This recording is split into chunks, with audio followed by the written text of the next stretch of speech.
Serangkaian perayaan Nyepi Tahun Saka 1943, tradisi Nyakan Diwang kembali dilaksanakan warga Desa Kayu Putih, Kecamatan Banjar bertepatan pada Ngembak Geni pada Senin 15 Maret pagi hari. Tradisi ini bertujuan untuk menyucikan lingkungan rumah dan dapur setelah melaksanakan catur brata penyepian. Namun pelaksanaannya tradisi yang telah ditetapkan sebagai warisan budaya tak benda Nusantara oleh Kemendikbud sejak Oktober 2020 lalu ini terkesan sedikit berbeda dari tahun-tahun sebelumnya. Hal ini dikarenakan pandemi COVID-19 masih mewabah di Buleleng. Seperti terlihat di Dusun Bolangan, Desa Kayu Putih. Sejumlah warga sudah terlihat sibuk sejak pukul 3 WITA pagi.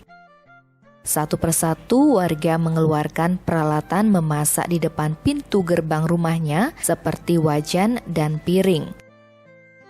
Menariknya, warga tidak menggunakan kompor gas seperti memasak dalam keseharian. Mereka justru memasak menggunakan jalikan atau tungku dengan kayu bakar.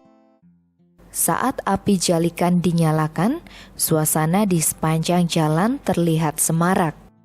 Kepulan asap seolah menjadi penanda perayaan Tahun Baru Saka.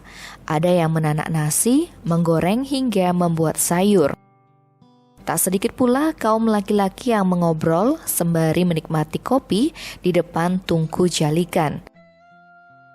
Salah seorang warga, Putu Dedi Lastika menuturkan, perayaan Nyakan Diwang lebih banyak diikuti anak-anak muda dengan tetap mengikuti protokol kesehatan.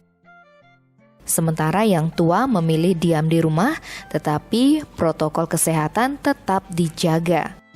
Namun, lanjut Dedi, hal tersebut tidak mengurangi esensi tradisi ini yang dimaknai sebagai salah satu bentuk silaturahmi dan menjaga kebersamaan baik dengan keluarga maupun antar warga. Tradisi ini sudah dilaksanakan secara turun-temurun oleh warga Kecamatan Banjar, seperti di Desa Banjar, Dencarik, Banyuatis, Banyuseri, Munduk, Umejero, Goblek, dan Gesing.